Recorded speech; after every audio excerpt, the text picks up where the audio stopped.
This is a KOIN 6 News breaking news alert. And that breaking news at 4, a Portland toddler is dead after a suspected fentanyl overdose, and police are hoping to speak with the mother. I'm Jenny Hansen. I'm Todd Unger. Portland police say they were called to a home on Northeast MLK Jr. Boulevard yesterday after reports of a 2-year-old girl in cardiac arrest. She was taken to the hospital where she later died. At this hour, there are no arrests and no names have been released. They've talked to a number of people who are adults that are associated with this child, but they have not been able to connect with the child's mother.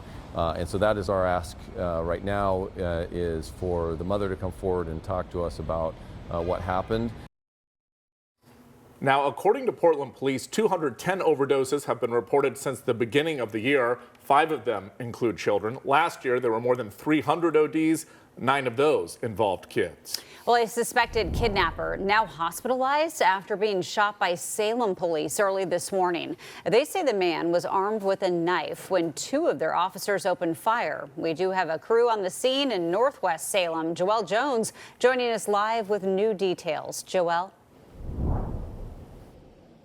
Yeah, that's right. Such a terrifying situation for that woman and for neighbors out here. Since we were last on air, police have cleared the scene. But as you can see, authorities are now towing a vehicle believed to be connected to this incident. We saw them tow what's believed to be a golden Chevy SUV of some sort. Right now, it's unclear if that woman and the suspected kidnapper knew each other, but Salem police say it was her call to 911 that led them to find the suspect and ultimately shoot him. Here's some video of that scene earlier today. Salem police say they responded around 4:30 this morning after receiving that call for help. Officers say they found the suspect's vehicle with the woman inside and attempted to stop the man who pulled into the parking lot of the Glen Creek Park Apartments in Northwest Salem. Neighbors living near the complex tell us the alleged kidnapping alone has them rattled. I just think it's crazy that it happened like right next to, pretty much close to where I live. It's scary because I don't even walk down here in the dark anymore. It's too scary they said it's too scary for female to walk by themselves down here. As officers approached the car, authorities say the woman rushed out and the suspect followed wielding a knife. They say as the 34-year-old suspect got out of the vehicle, he was shot by 2 Salem police officers. He was then treated at the scene and driven to a nearby hospital. Right now, it's unknown how badly that suspect was injured. As of 11 this morning, authorities did tell me he was alive at that hour. We have not yet received an update, but we're told no officers were injured. We are told that OSP is investigating this, and they're supposed to be releasing an update within the next couple hours. So we'll see if that update comes. Of course, we'll bring that to you on air and online at KOIN.com. Live in Northwest Salem, I'm Joelle Jones, KOIN 6 News. All right, Joelle, we'll see you at 5 o'clock. Today, local schools sending letters to parents about false threats, including in Vancouver. They're working with local police and the Clark County Sheriff to determine more specific threats. Meanwhile, the Beaverton School District sending out a letter of their own saying it is aware of hoax messaging tied to Friday the 13th. They're closely monitoring social media and working with local law enforcement. And developing now, Boeing machinists are on strike after rejecting a proposed contract, and that includes hundreds of workers from the Portland metro area. Ariel Salk is live at the picket line tonight. And what are those workers saying, Ariel? They're saying they're receiving tons of support. You're going to probably hear soon almost every car that's passing by is honking. Then they also tell me that they're out here for the long haul, saying that they're prepared to be out here for months on end if their demands are not met. Now, this is more than 30,000 workers who produce Boeing's most popular aircraft, including workers here at a Boeing plant in Gresham. Boeing says annual machinist pay after 4 years with the proposed contract would lead to an average wage of more than $106,000 a year. But union members rejected the proposal.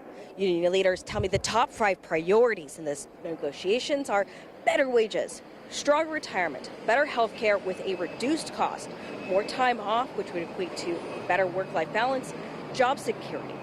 Now, this is also including a pension plan from 10 years ago restored. A lot of bargaining. It's the first time we've got a chance to sit down across the table with Boeing for a full contract in 16 years. It's a long, long time. It's been about 10 years since we actually signed our last extension. So we had a lot of work to do. I have worked every other weekend for the last year in order to make my bills and have anything extra at all to spend to do anything with my family. In a statement, Boeing says, in part, the message was clear that the tentative agreement we reached with IAM leadership was not acceptable to members. We will remain committed to resetting our relationship with our employees and the union. Now, Boeing has been in the news quite a bit this year after a string of mishaps. That's including a door plug that launched off an airplane after leaving PDX. Now, employees tell me that if their demands are met, that safety will improve. More on that coming up at 5 and 6. Reporting live in Gresham, Ariel Salk, Queen 6 News. Yeah, hopefully they can come to some sort of resolution soon. Ariel, thank you. A traffic alert for this weekend for the biggest local college football game around. Tomorrow the Ducks take on the Beavs down in Corvallis. That means I-5 will likely be packed. Kickoff is at 12:30 tomorrow. The heaviest of the tie-ups will be in the morning before the game going toward the stadium, and then expect some congestion in the other direction later in the afternoon.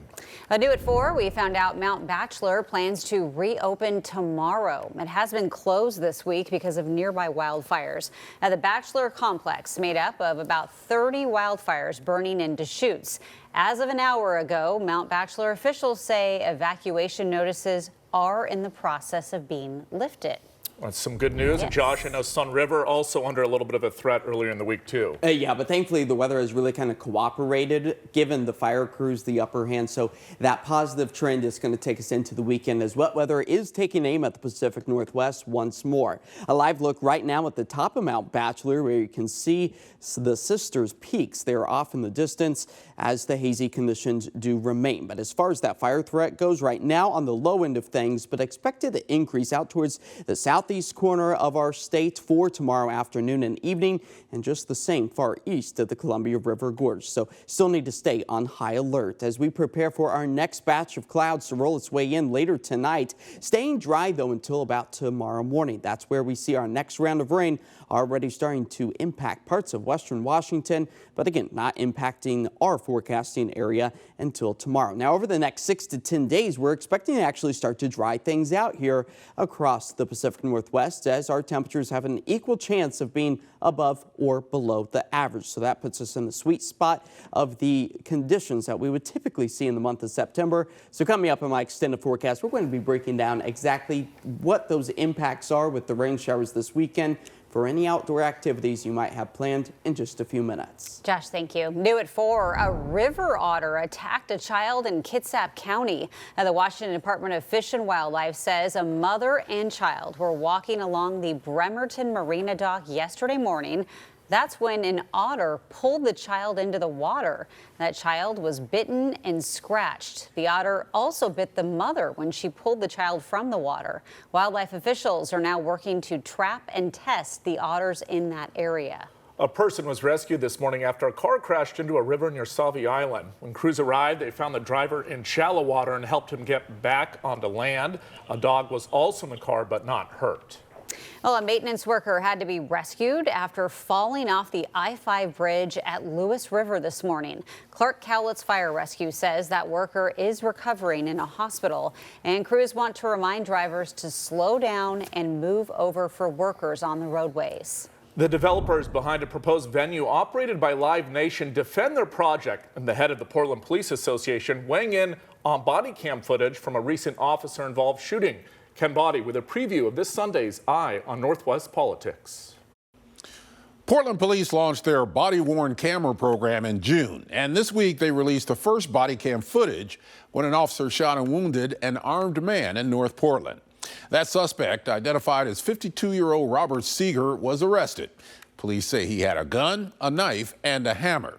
We sit down with Portland Police Association President Sergeant Aaron Schmautz about what the new body cam program means to officers on the street. Portland is the last major city to use body cams. I just think kind of this is the future. This is where we are at as a community now. we can provide another perspective and hopefully answer some questions quickly that kind of lower the temperature as we're navigating accountability. We also talk with the developers of the 3,500-seat Live Nation venue proposed for Portland's Inner East Side. Portland City Council has given it the go-ahead, but local music promoters are challenging that approval. They say that Live Nation is a monopoly that could cripple the local music scene.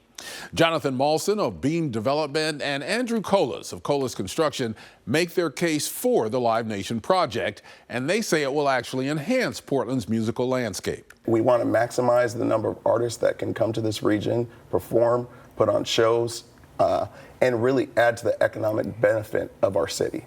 Also, Coin political analyst Rick Metzger takes a deeper dive into a November ballot measure that could take ranked choice voting statewide, with some notable exceptions. That and a recap of the latest debate between candidates vying to be Portland's next mayor on Sunday's Eye on Northwest Politics, Sunday at 6 on Coin and Sunday at 4:30 on Portland CW. We'll see you then. Safety of our staff and students is non-negotiable. Coming up, we're digging deeper into what caused an entire school district to cancel classes. And firefighters have a warning after they responded to fires in one day caused by something you use every day.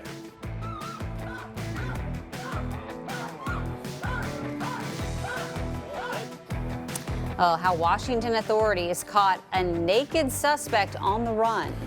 Also, we are hearing from those astronauts for the first time since they found out they're stuck in space until next year.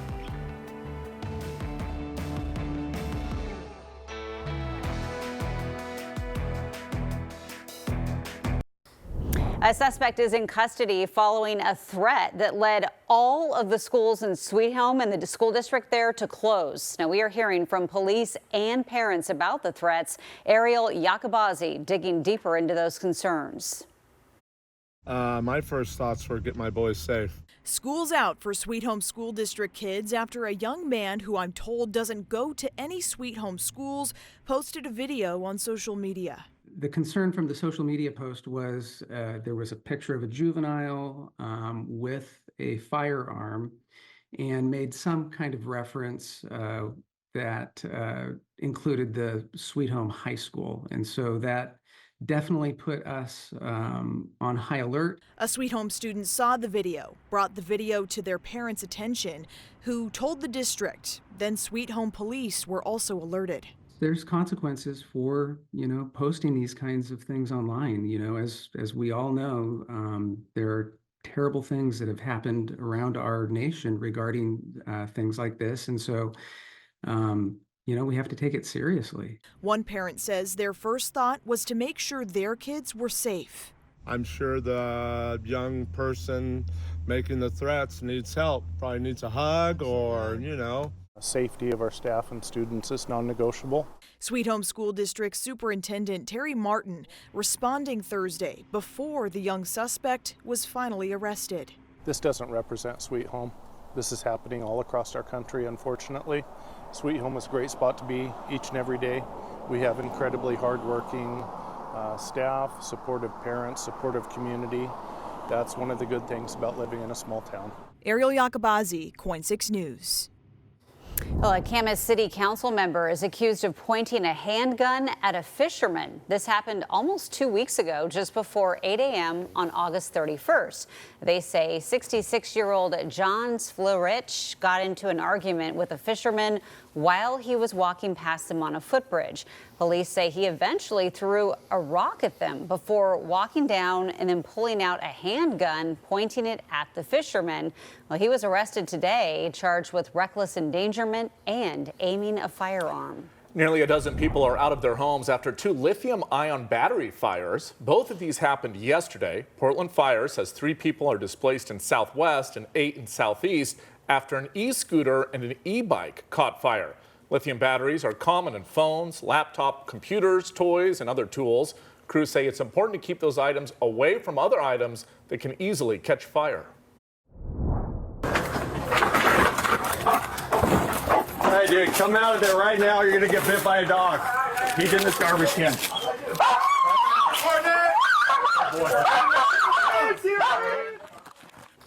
Yeah, strange story here. Caught on camera, authorities in Washington arresting a naked suspect found hiding in a trash can. So this actually happened late last month, but deputies in Pierce County just now sharing this body camera footage. Deputies say he led them on a chase in a stolen car with his girlfriend and 4-year-old son inside. When deputies stopped the car, he got out and ran away naked. Well, a canine led officials to him hiding in the trash can in someone's backyard.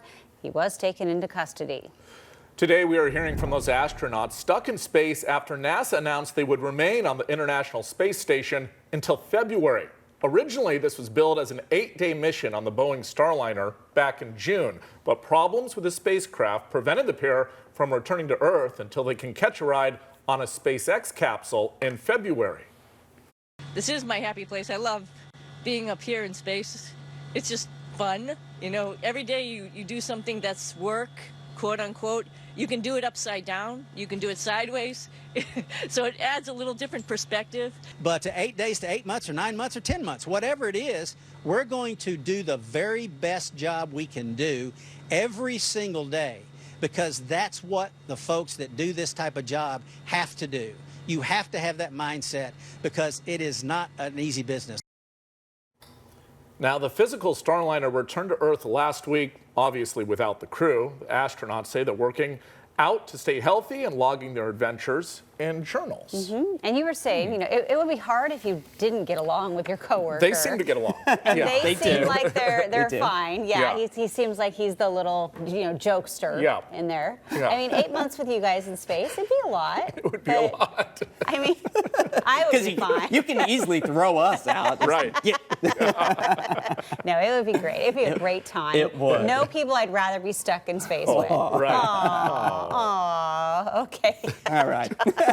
Moving along. Yeah, let's talk about weather. Hey, let's stay in the space realm, though, because yesterday we had the opportunity to pick up on a bit of the northern lights. Unfortunately, not necessarily the case tonight as it starts to retreat further north into the continental United States. Now, as far as our area goes, likely going to be holding on to that cloud coverage, of course, after we managed to pick up on a bit of that moisture just yesterday, but the sunshine returning, the clouds starting to clear and revealing just a very small dusting of snow on Oregon's highest point, Mount Hood there, all thanks to our Vancouver 13 Coins camera. Currently sitting at about 71 degrees here in the city. We got those high, thin cirrus clouds kind of filtering out some of the harshest of the sun's rays, but we anticipate more cloud coverage to work its way back into our area for the rest of this evening and in through the overnight hours as our temperatures slide back into the upper 60s just after the sunset hour. So you got the green bikes to go for the rest of this evening. You can already see some of those clouds marching their way on shore, specifically out towards the mouth of the Columbia River and parts of southwest Washington, eventually making its appearance right here along the I-5 corridors. The rest of the state is also calm, quiet, and clear as we prepare for this next weakening cold front to continue to increase the clouds tonight, but we do stay dry. It's not until we get into the weekend that we start to see that shower potential come to fruition as this low pressure system works its way further to the south. You'll notice that the jet stream really starts to dip its way in that same direction, and that means that the cooler than average temperatures stay with us as we prepare for this ridge off to the west to start to build. That will eventually help to usher in warmer and drier conditions as we move our way into next week. So here it is, all timed out with the Futurecast. This is a snapshot of about 8 o'clock tomorrow morning, likely picking up on a few light rain showers. Again, not a super soaker event for us this weekend. As we work our way into the later afternoon time frame, that's where we could potentially pick up on some heavier downpours, but for the most part, drying things out for Saturday night into Sunday morning.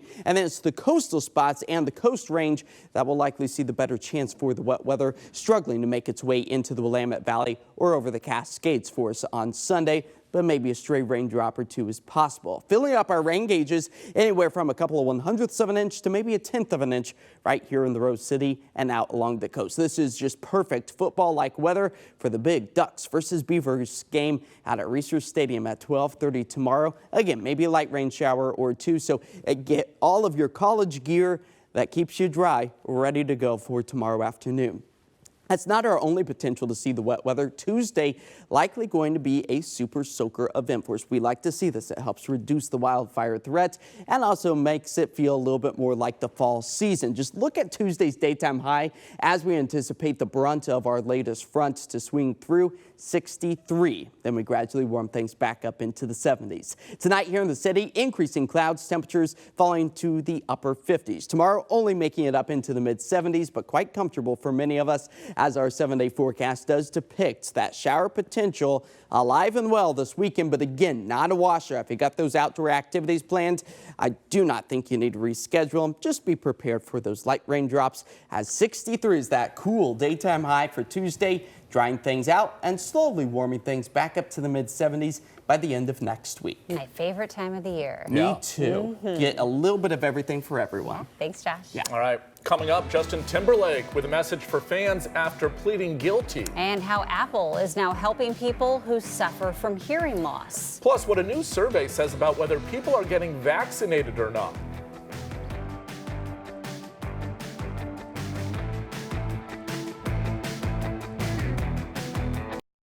This Coin 6 News segment is brought to you by Oregon Medical Centers. You're watching Coin 6 News with Jenny Hansen and Todd Unger, watching out for you. A Taylor Swift endorsement, a huge debate. All eyes on the race for the White House this week. Today, there are some fresh questions about if that debate from Tuesday will make any difference. We went to the Hill for a breakdown.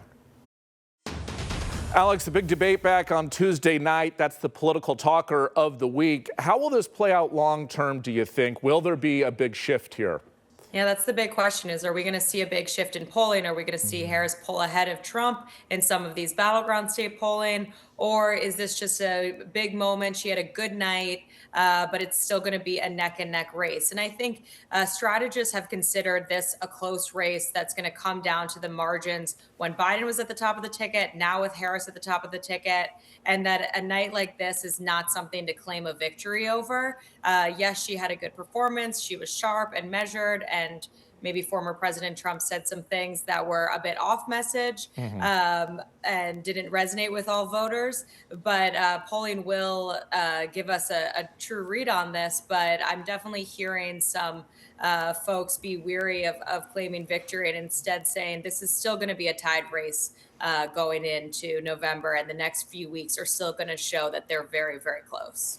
You know, when it comes to these swing states, places like Pennsylvania, Michigan, Wisconsin, and more, it really is a battle for those undecided voters at this point. How does each campaign get those votes? Yeah, that's the big question is how to get the undecided voters, the unaffiliated people, but also the uninterested people that might not see themselves in either candidate. I think it's up to both to try to move toward the center on some of these issues. I mean, we've seen Vice President Harris try to talk about the economy as kitchen table issues, that recognizing that the price of gas and groceries and rent are all too high, and try to resonate with Americans on issues that them and their family care about. We've also seen former President Trump talk about abortion in somewhat of a more moderate tone, not fully committing to signing something like a national abortion ban, which maybe moderates want to hear him go further and say he would veto one. But so far, he's said that he is not fully supportive of one, let's say. So I think both of them trying to shift to this center and speak to people in these critical states that just are looking out for what can you do for me and my family? And will the next 4 years be better than the last? Yeah, that is the big question. Alex, with The Hill, thank you so much. Thank you. Well, the FDA is approving Apple's hearing aid feature. It is software that will soon roll out on Apple's latest generation of wireless earbuds, the AirPods Pro 2, essentially turning them into over-the-counter hearing aids. Apple says it takes about 5 minutes to complete the hearing test. And after that, the software helps users self-fit their AirPods as aids. It allows adjustments on the volume, tone, and balance settings. The FDA cautions that over-the-counter hearing aids are not a treatment for those with severe hearing loss, and you should consult with a healthcare professional. More than 30 million Americans do suffer from some level of hearing loss. As flu season arrives, COVID-19 cases continue to increase in some parts of the country. But as Michael George reports tonight, a new survey reveals a lot of us are hesitant to actually get vaccinations. We gotta pull this up. Pascal Coromenos was first in line to receive the new updated COVID-19 vaccine. I have 4 kids. I don't want them to get sick. But not everyone may be so quick to roll up their sleeves this fall. A new survey from Ohio State Wexner Medical Center shows less than half of Americans are planning to get their COVID or flu shots this season. Which is very concerning, as we really need a large majority of our population to get vaccinated to protect our entire community. The national poll of more than 1,000 people found more than a third have gotten vaccines in the past but do not plan to this year. Infectious disease expert Dr. Nora Colburn reminds patients that getting the vaccines is critical. Updated COVID-19 shots and this year's flu shot are currently being rolled out. It also protects you from complications of both infections. So we know that people who get influenza and COVID can have increased risk of bacterial infections, as well as cardiovascular events like heart attacks and strokes. The survey found adults 65 and older are the most likely to get the recommended vaccines. They're the most risk of getting severe disease, and we see that the vaccine really protects them from severe disease, hospitalization, and even death. People with certain chronic medical conditions and pregnant women are also at high risk during respiratory virus season. So doctors say it's also important they receive these vaccines. Michael George, CBS News, New York. Oh, finding a solution for a rising cause of wildfires. Yeah, Jeff Gianola is here with that story. And what else we'll have tonight at 5 o'clock, Jeff? Well, this is kind of interesting. They call these brake fires. They're caused when semi-trucks slam on their brakes. That sends sparks flying. You've got dry brush. The next thing you know, you have a wildfire. Well, California is coming up with a new plan to stop that problem before it even starts. Workforce program stays alive in Portland after losing federal funds. How it's now being reimagined to focus on preschool support instead. And the Washington powerhouse Camas papermakers come down to Oregon to take on Clackamas in our Game of the Week. Brendan Green will have a live report with a special guest at our Game of the Week. Those stories along with all the day's headlines when you join us at 5 o'clock. Yeah, what does their mascot look like, the papermakers? That's a good question. Like an old paper mill? Yeah. roll of paper with arms sticking out of it. I don't know. But I like that idea. They're a really good football team. Apparently so, yes. Yeah. Okay, thanks, Jeff. All right. Well, today, Justin Timberlake pleading guilty to a lesser charge of impaired driving. This is on Long Island. The plea deal drops the original charge of DWI. The 43-year-old's attorney says they're pleased and is disputing reports he was drunk at the time of that arrest back in June. The Star said he could have made better decisions that night. I try to hold myself to a very high standard for myself. And this was not that. This was not that. Even if you've had one drink, don't get behind the wheel of a car. There's so many alternatives. Now, part of that agreement included his public safety announcement right there. He was also slapped with a $500 fine and will do 25 hours of community service at a nonprofit of his choosing. Yeah, when that happened, a lot of people were like, why wouldn't he, he has the money to get an Uber. To get an Uber or have a driver or something. I mean, if I had that much money, that would, it just seems like that would be a thing. But yeah, so hopefully he learned his lesson. And he's speaking out there and saying the right stuff. Yes. So. Hey, today is Friday the 13th, and while Halloween is known as the spooky day, many people also feel uneasy and unlucky on Friday the 13th, but it could be a lucky day for customers looking for food deals. Krispy Kreme offering a dozen original glazed donuts for 13 cents with the purchase of any dozen or 16-count minis at regular price. Wendy's celebrating Frosty the 13th with $1 Frosties and free fries for reward members in the company's app. And this year, we'll see Friday the 13th twice, actually. The next one in December. Huh. Yeah. That's a little puzzling. Do you get uneasy? No, I'm not really superstitious like that. Yeah. That doesn't shock me. You? Nah, not really. Yeah. No. So there you go. Moving on. Moving on. Still ahead, it is a Bavarian feast for the senses. Oktoberfest back at Mount Angel. We'll have a first look at what's on tap. Then letting AI determine what is in your next ice cream cone, how it works, and what customers think of the creation. News Nation Sunday, best-selling author Bill O'Reilly spotlights America's chief executives, ranking the best to the worst. I'd go back and slap him. And Bill's greatest of all time, confronting the presidents, Sunday at 9, 8 Central on News Nation. Well, businesses around the world experimenting with artificial intelligence using tools like ChatGPT to increase sales. Tina Kraus going beyond the headlines to show us how ice cream makers say it's helping them scoop up new customers. Italy has a centuries-old love affair with ice cream. And a gelato maker in Milan is giving it a 21st century twist, churning out new flavors with the help of artificial intelligence. We started using ChatGPT, says Gianfranco Sampo, who owns the ice cream parlor. He says the AI tool helped to create a new frontier of flavors after they fed the chatbot a list of more than 7 dozen current recipes. The first creation is white chocolate with a berry sauce, balsamic vinegar, and caramelized black pepper, he says, a combination I never would have thought of. Makers say skeptics stopped complaining after the first taste. I chose the 2 flavors created with artificial intelligence, this customer says. I must say this is very balanced, so it's very good. Another AI special, vegan salted and sandblasted hazelnut with oat milk and peaches sauteed in Prosecco. Massimo Grasso is credited as the gelato genius who put AI into the mix and says he's not worried technology will take his job away. He says ChatGPT is not able to balance a recipe, so for the moment, my role is still fundamental.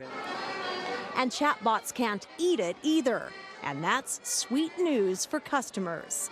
Tina Kraus, CBS News. And the gelato makers say their plan provides or proves that AI can be used to help companies without getting rid of any jobs. I mean, it's kind of genius. It makes me, this weekend, I'm going to go home and I'm going to look at just stuff we have in the cupboard and then type it in, see what I can make. See what comes up. Yeah, we'll see if it tastes okay. Hey, get ready for Oktoberfest. From music to drinks, we have a first look at what to expect in Mount Angel. And through the eyes of a beloved music icon, the Portland Art Museum offering a new exhibit focused on photography of Paul McCartney. And today's sunshine was welcome sight as we prepare for increasing clouds this evening and cooler fall-like temperatures. But then we anticipate rain for this weekend. We'll time out the impacts it might have on your outdoor activities right here on KOIN 6.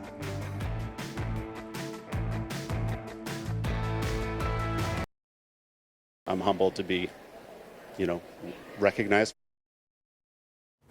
Oregon's Willamette Regional Teacher of the Year is from McMinnville. Only 18 teachers from across the state are chosen every year. The winner for the Willamette region, Dave Clausen, teaches at McMinnville High School in the Engineering and Aerospace Sciences Academy. I've had the opportunity through our administration to be able to start a bunch of different really unique programs for our students around science and technology. Winners earn $1,000 and then are in the running to be the statewide winner. Well, a new Paul McCartney exhibit is now open at the Portland Art Museum. It's called Paul McCartney Photographs in 1963 to 64, Eyes of the Storm. It's made up of more than 250 photos from his personal archive. It's such an eye-opening, heartwarming, nostalgic moment to experience this world of Beatlemania through Paul's eyes, but also to relive our own memories of the Beatles, even if we weren't yet born when the Beatles were together. We all have memories of the Beatles. You can enjoy the photographs now through January 19th at the Portland Art Museum. Oktoberfest is back at Mount Angel. The popular Bavarian folk festival runs through the weekend. Cora Harlan visited the festival grounds to show us all the fun on tap. The Salzburger group next to me here, they do all the music. Go ahead and hit it, and we'll talk with Rick here while you guys play. This is, Rick, this is about as traditional of a Austrian Alps kind of music as I'm accustomed to hearing. Right? It is. It's the national instrument of Switzerland, actually, and so, but They played in all the alpine regions, all the alpine countries. You guys have been together as a group for 30 years. You're one of the founding members of this, right? Yeah, 32 years. Where have you played? Where do you play at events? We've played all over. We're from Salt Lake City, Utah, but we play festivals all over. We've played internationally as well. The Alphorn players compete over there regularly and do pretty good. Talk to me about these instruments. These are just odd-looking things. There's some simplicity involved in this, but at the working end of this, where the fellows are blowing into it, that's where a little of the complexity looks like it might be involved. Yeah. Absolutely. They're made from trees that would grow out of a hill, and that's where that curve on the bottom comes from. And they originally were the height. They try to get the height of 2 men, so about 12 feet. And depending on how tall it is, that would determine which pitch it's played in. And they would hollow out the wood and then cut it down the middle, hollow it out, and then wrap it with a birch bark or birch rattan. So cool. Well, it's phenomenal, and nothing says Oktoberfest like the sound that these make. You'll be playing all weekend. I'm not going to put you through get me the exact times, but if you're coming down here to Mount Angel, just open your ears. You'll hear them playing a couple, 3 times later today, starting at noon, 2:30, and I think 5 you said. I'm not sure where exactly, but as I say, open your ears and listen. You'll find out where they are. Oktoberfest started yesterday down here in Mount Angel. Really, this is the Super Bowl of Oktoberfest, and all the cast of characters are here. They have 40 food booths. A lot of nonprofits make a lot of their money off of the food that they sell here over the 4-day weekend. They get 350,000 people at least in and out of here on a 4-day weekend, which is a tremendous, amazing, just given the ways to get in and out of here. That's cool. Yeah. So we don't know exactly where, but you just listen. You'll hear them. Well, yeah. And I think they're usually, doing more. A little more active. Yeah, a little more festive. Yeah, I think Core was tired at that point. He was still waking up. Or that. Yeah. Yes. So weekend-wise, as far as events, looking decent? I mean, you could pick indoor or outdoor. Either way, you probably won't be disappointed. Okay. So that's the good news. But we are anticipating for some of those clouds to start to march their way on shore and eventually bring back just a few light rain showers, as the fall-like feeling is still felt outside. 71 degrees right here in the city, but we got to pay close attention to this seaside camera. This is just truly spectacular. Those high, thin cirrus clouds rolling their way on shore, giving us a bit of a sun halo, or otherwise known as a 22-degree halo. And yeah, even though our temperatures out along the coast are in towards the 60s, when you go up that high in altitude, the clouds are actually made up of little ice crystals. So this is known as a meteorological atmospheric optical illusion. As the sun beams through those ice crystals, it's refracted, bends the light, giving us that 22-degree rainbow of light around the sun. So fun stuff to see out there this evening as we take a live look at the high, thin cirrus clouds that are marching their way on shore right now. Here in downtown Portland, as we sit at about 71 degrees, expecting to see those clouds continue to increase as we work our way through the rest of the evening. You can see them marching on shore as we speak, and that will eventually bring back a few light rain potentials for us here for the weekend, as it's all part of this weakening cold front. So it's not necessarily going to be impacting our temperatures too significantly, but we do get this trough to start to take shape over much of the western half of the country. That will help to usher in that shower potential for Saturday, lingering into Sunday, and then we slowly start to dry things out Monday as a ridge of high pressure starts to build off to the west, sending those temperatures back to the mid-70s once we roll into next week. So let's time out your weekend for you. There you go, the I-5 corridor picking up on some of our first few raindrops by about 8 o'clock in the morning. It continues to push its way to the east. Some heavier bands of rain possible by the afternoon hours. So this is about 2:30 or so. Expect to pick up on some of that moisture as we dry out our skies for Saturday night into Sunday morning. Now, the coast range is going to be a blocking mechanism, potentially blocking a lot of the heaviest of the showers from rolling their way into the Willamette Valley, but likely to see the rain for the coastal spots. So rain accumulation through the weekend, 1/10 of an inch. I think that's on the higher end of things. So a couple of 1/100ths of an inch to just a couple of raindrops are likely, especially if you're heading out to Corvallis, out towards Research Stadium for the Ducks versus Beavers game. Expect to bring some of your fan flare rain attire. I know you've got it out there to stay dry this weekend. Maybe you're heading out to one of those corn mazes. Temperatures very fall-like, and again, you'll be picking up on a few of those light rain showers. But just look at what some of the moisture on Tuesday will do to those temperatures. 63 degrees for our daytime high.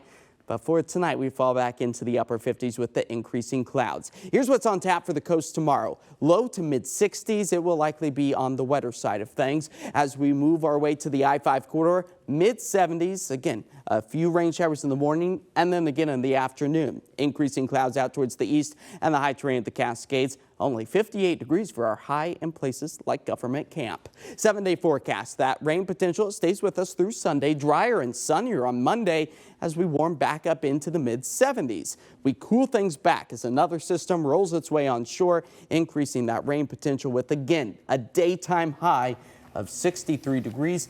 And then drier, sunnier, and warmer for the end of the week. Starting to really get into that fall pattern of showers, sun, showers, sun. And it keeps the fire threat a lot lower for us, too. That is good. Yes. Thank you, Josh. Right, thanks, Josh. Well, fall is in the air, and there's no better time to stock up on some of the best products for your home than right now. Karen Fursel and Jacob Palmer have some of the epic discounts that you can find.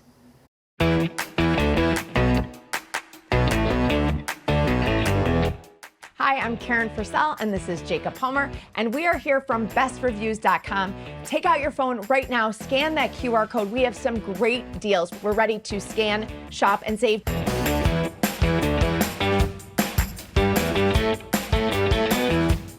Jacob, we're talking about great products for the home for fall, and we're going to start with Martha Stewart sheets. So Martha Stewart is a brand that we absolutely love to recommend because it's a true hidden gem, which means that it seems a lot more expensive than it is, especially when you can unlock a great price. Absolutely. They're so soft, 100% cotton. They look great.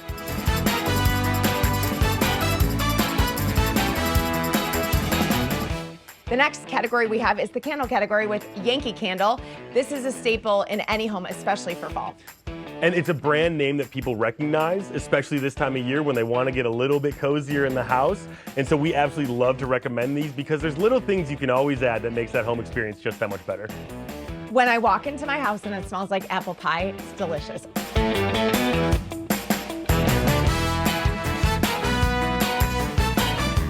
All right, I am a working mom of two, and I like to keep my house clean.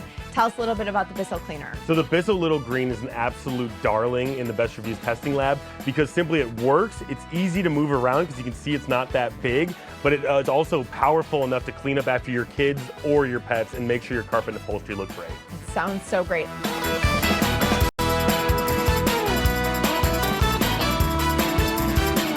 All right, everybody, take out your phones, unlock these deals, scan that QR code, and get ready to scan, shop, and save.